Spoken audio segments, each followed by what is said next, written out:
নমস্কার। জানো তো বন্ধুরা, আজকে আমি গিয়েছিলাম গুপ্তমণি মায়ের মন্দিরে। দেখো, মন্দিরে ঢুকেই প্রথমে দেখতে পাবে একটা খড়গ। আর দেখো, সামনেই হচ্ছে মায়ের নতুন মন্দির তৈরি হচ্ছে। দেখো, এটা হচ্ছে মায়ের নতুন মন্দির। পুরনো মেন মন্দিরও আছে। এটা হচ্ছে মায়ের মেন মন্দির। এখানে মায়ের এখন পুজো হচ্ছে। দেখো, ইনি হচ্ছেন মা। কত সুন্দর করে মাকে সাজানো হয়েছে। দেখো, কত ফুল দিয়ে সাজানো হয়েছে।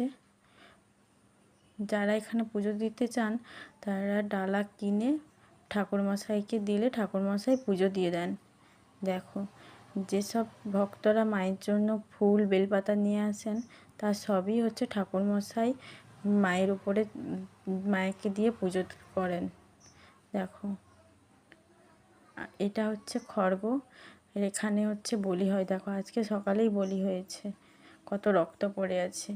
আর এটা হচ্ছে যারা এখানে মানত করে এই হাতি ঘোড়াগুলো বেঁধে দিয়ে যায়, পরে তাদের মনস্কামনা পূর্ণ হলে মায়ের কাছে এসে পুজো দিয়ে যায়। দেখো, কতজন বেঁধেছে, কত হাতি ঘোড়া এখানে বাঁধা হয়ে আছে, মানে গোনা যাবে না এত হাতি ঘোড়া।